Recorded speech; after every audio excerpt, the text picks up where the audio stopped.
Bonjour. Donc j'ai décidé de vous faire part d'une communication fort intéressante qui a eu lieu hier dans le cadre de la présentation du prix Lilly de la société ADA 2013, qui porte sur les effets de l'insuline sur le cerveau. Alors, si on replace un petit peu les données qui étaient acquises dans les années 70, les pionniers dans le domaine étaient Dan Porte et Steve Woods aux États-Unis, qui avaient montré que chez le macaque, il y avait une concentration d'insuline qui circulait au niveau du liquide céphalorachidien et que cette concentration d'insuline était susceptible de modifier la prise alimentaire de ces animaux. Et on est resté un très grand nombre d'années sur cette notion qui a été longtemps controversée. L'idée était que lorsque l'hyperinsulinisme apparaît, eh bien, il y a une inhibition de la prise alimentaire chez ces animaux. Eh bien, le docteur Brüning de Cologne, qui a reçu le prix cette année, a travaillé sur ce système d'action de l'insuline sur le cerveau. Lorsqu'on ouvre un livre de biochimie ou de physiologie ou de diabétologie et qu'on regarde un mécanisme d'action de l'insuline, on s'aperçoit qu'on parle de l'action de l'insuline sur le muscle, sur le foie, sur le tissu adipeux, mais jusqu'à il y a quelques années, on ne parlait jamais de l'action de l'insuline au niveau du cerveau. Eh bien, les raisons pour lesquelles le docteur Brüning a reçu ce prix de l'ADA est pour ses travaux qui ont été réalisés sur les effets de l'insuline sur le cerveau. Alors, ce qu'il y a d'intéressant, c'est que l'action de l'insuline sur le cerveau doit passer par une voie qui laisse la possibilité à une hormone qui circule, l'insuline, d'avoir accès au système nerveux central, et la seule voie d'entrée dans le système nerveux central, c'est l'hypothalamus.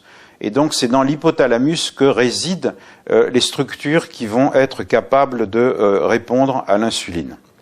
Alors ce qu'a fait le docteur Brüning, c'est de permettre, grâce à des méthodes de génétique moléculaire chez la souris, de ce qu'on appelle invalider le récepteur de l'insuline de façon spécifique dans les tissus. Alors il l'a fait dans le tissu adipeux, il l'a fait dans le muscle squelettique, il l'a fait dans le foie, il l'a fait dans l'intestin, et il a démontré le rôle de ces récepteurs dans chacun de ces organes. Et puis, il a eu la curiosité, après un séjour chez Ronald Kahn à Boston, à l'université Harvard, de faire cette invalidation au niveau des neurones du système nerveux, en particulier des neurones qui sont impliqués dans la régulation de la prise alimentaire et du sensing du glucose, c'est-à-dire le noyau arqué. Alors, dans ce noyau arqué, il y a des structures qui sont tout à fait particulières.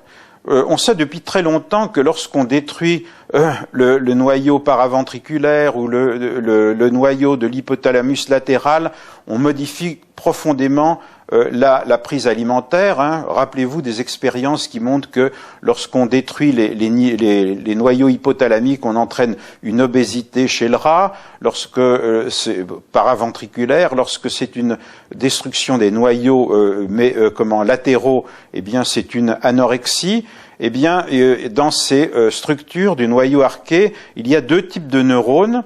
Des neurones qu'on appelle neuromédiateurs qui s'appellent AGRP, pour Agouti Related Peptide, et puis une autre structure qui est POMC, ou NPY comme médiateur. Eh bien, lorsqu'on étudie l'invalidation du récepteur de l'insuline dans chacun de ces réseaux neuronaux, eh bien, on s'aperçoit qu'il y a des modifications considérables à la fois de la prise alimentaire, de l'énergétique de l'animal et aussi de la production hépatique de glucose, qui est un phénomène tout à fait important. Alors, pour résumer des expériences qui ont été de longue durée, de plus de 10 ans, de plus de 15 ans, eh bien, ce que M. Brüning a vu, c'est que lorsqu'on détruit les récepteurs de l'insuline dans le noyau AGRP, eh bien, on s'aperçoit qu'on a non seulement une modification de la prise alimentaire, mais on inhibe la production hépatique de glucose.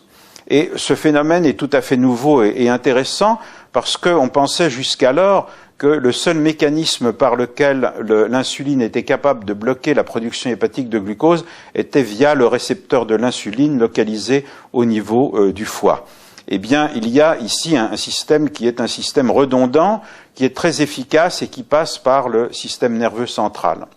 Et puis, les études ultérieures du docteur Brüning ont fait évidemment des invalidations spécifiques du récepteur de l'insuline, non seulement dans le noyau du arché, mais aussi dans les structures un petit peu latérales qui permettent d'expliquer les effets observés depuis très longtemps sur la prise alimentaire. Alors je crois que ces avancées sont tout à fait importantes parce qu'elles se placent non seulement dans le cadre de la physiologie, montrant que l'insuline agit non seulement sur la prise alimentaire et la dépense énergétique, mais aussi sur la production hépatique de glucose. Alors en quoi est-ce intéressant pour le diabète? Eh bien il semble que l'hypothalamus, comme les autres structures, muscles, foie, sont aussi sujettes à une situation qu'on appelle l'insulinorésistance. L'insulinorésistance qui est observée dans l'obésité, dans le diabète, et il a induit chez ces rongeurs, les souris, il a donné un régime hyperlipidique qui induit une insulinorésistance. On s'aperçoit que l'insulinorésistance non seulement se met en place dans le foie et dans le muscle squelettique, mais aussi au niveau de l'hypothalamus. Donc l'hypothalamus fait partie des organes qui sont insulinorésistants dans le cas de l'obésité et des régimes hyperlipidiques. Alors, comment on explique cette situation? Eh bien, c'est que l'administration d'un régime hyperlipidique ou une obésité avec une augmentation des concentrations circulantes des acides gras et des cytokines pro-inflammatoires, eh bien, vont signaler au niveau de l'hypothalamus ce message. Et par exemple, les acides gras saturés qui sont produits dans cette situation vont aller se lier à des récepteurs qui sont des récepteurs du système immunitaire, les TLR, les Toll-like récepteurs, et les cytokines inflammatoires qui sont libérées par le tissu adipeux dans l'obésité massive vont aller se lier à des récepteurs de cytokines spécifiques au niveau de l'hypothalamus et induire des facteurs qui vont entraîner une inhibition de la voie de signalisation de l'insuline. Donc je crois que une fois qu'on a fait le tour et démontré que à la fois l'insuline joue un rôle physiologique considérable dans la régulation de l'homéostasie du glucose normal, en particulier par la régulation de la production hépatique de glucose et aussi par la prise alimentaire et la dépense énergétique, et démontré aussi que ces phénomènes sont soumis à des adaptations comme celles qui apparaissent au cours de l'obésité et du diabète, on voit que le travail du docteur Brüning s'inscrit dans une lignée de travaux tout à fait intéressants et qui méritaient largement l'attribution de cette récompense, le prix Lilly, qui est la plus grande récompense pour les chercheurs dans le domaine du diabète et des maladies métaboliques.